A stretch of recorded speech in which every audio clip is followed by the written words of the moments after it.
10 minutes to 8. This is CBC Radio 1 on the island. Well, if you've tried to find a family physician in recent years, you know it's probably a difficult thing to do.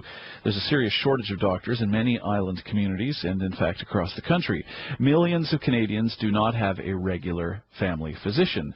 Now, the BC government has announced a program to give everybody who wants a family doctor the ability to access one by 2015.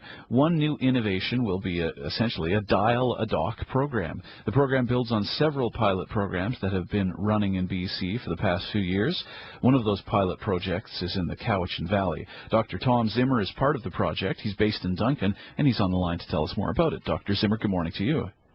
Good morning, Gregory. It's actually Tom Rimmer. Nice to meet you. But pardon me, Dr. Nimmer. Nice to meet you as well. Now, how many Cowichan area residents did not have a physician when this pilot project started? Well, our pilot project started about 2 years ago, just over 2 years ago, and we were one of 3 prototype communities, ourselves, White Rock, South Surrey, and Prince George, tasked with doing the attachment work. One of the things that we did at the very beginning was to try and identify what our attachment issues were. And so we commissioned a study of our area and learned that we have probably in the neighborhood of 4,000 truly unattached patients. But we also learned that we have a significant number of patients who are poorly attached or weakly attached to their family doctors. And I guess what that means is that although if they turned up at the emergency room and were asked if they had a family doctor, they would say yes, but looking back, they received a good portion of their care from either the emergency room or walk-in clinics and not their actual family doc. Did the project identify the reasons why residents perhaps didn't have an attachment to a family doctor? There are a number of reasons. Speaking to the 4,000 number, a good number of those people fall into the category of difficult to attach.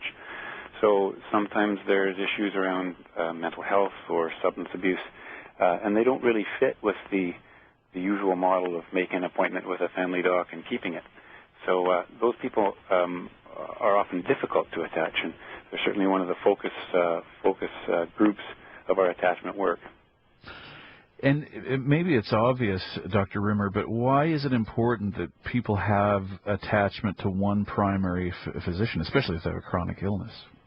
Well, there was a large study done by Hollander in 2009 which showed that for patients with one or 2 or more chronic diseases, if they were attached to a family physician, a regular care provider who knew their story, knew their family, and knew what their issues were, they cost the system a significantly lower amount than those who weren't attached to a family doc. Mm-hmm. There were fewer emergency room presentations, fewer hospital admissions, and people just seem to do better. All right, so they're doing better for their own health, and that's costing the system less money. Mm-hmm.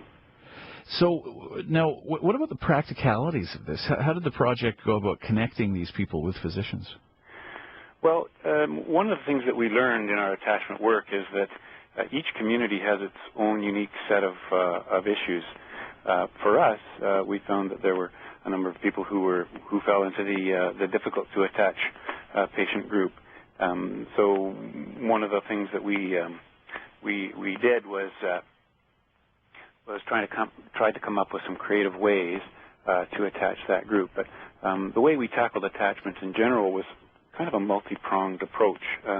We've attached a goodly number through our Cowichan Valley maternity clinic, so pregnant mums and babies who came to our service without a family doctor left attached to a family doctor, and they took their families. The physicians who attached these people also took on the families associated with these folks.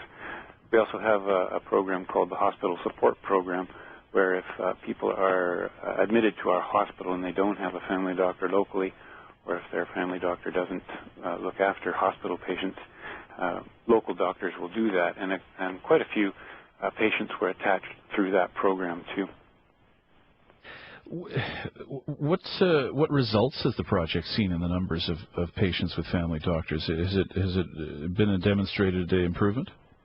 Yeah, we've certainly seen some pretty good results. The numbers that I'm giving you this morning are a rough estimate and not quite up to date, but As of our last count, we'd attached over 1,300 patients to a family doctor in our area. And does this end up costing the system more immediately? And I appreciate what you say, that over time studies have shown that you'll get improved health benefits, and that should save the system. But does it necessitate spending more on GPs or administration or something in the shorter term to get people attached to family doctors in the first place? I don't think so, Gregor. Most of the funds supporting this attachment work are basically reallocated from existing programs. So it's just kind of a shifting of priorities and resources to get the work done. So do you think, Dr. Rimmer, this will benefit particularly smaller communities where there's a shortage of family doctors, or I mean, is there only so much you can do if essentially you don't have enough doctors? Well, that's certainly one of the issues that we've faced here in the Cowichan Valley. In the Lake Cowichan area, they're down to, as of September, they'll be down to just one family doc. So, yeah. A big part of our work is trying to get creative about A, recruitment, and B, what to do in those situations. And one of the things that we're doing in the Lake Cowichan area is we've struck a recruitment committee with the local town council and chamber of commerce, and we're working to attract new people there, realizing that when you attract or try to attract or recruit a physician, you don't need to just target the physician, but you also need to think about the physician's family. So you need to be able to kind of show off what schools you have and what the community has to offer to not just the physician but to their family. So we're working on that.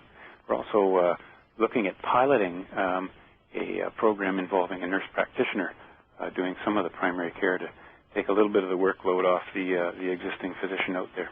And we've been hearing that's been tried in other remote communities. Have you got a sense from elsewhere how well the nurse practitioner model is working?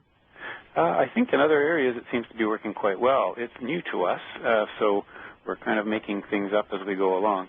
But we're quite excited that it's an opportunity to do some of that work locally. Well, Dr. Rimmer, it's good to hear from you this morning. Thanks very much for joining us. Appreciate this. My pleasure. Dr. Tom Rimmer is a family physician based in Duncan. It's 3 minutes to 8 o'clock now on this Monday morning. This is CBC Radio 1 on the island. And Jennifer Krumka joins us from the newsroom with the local headlines.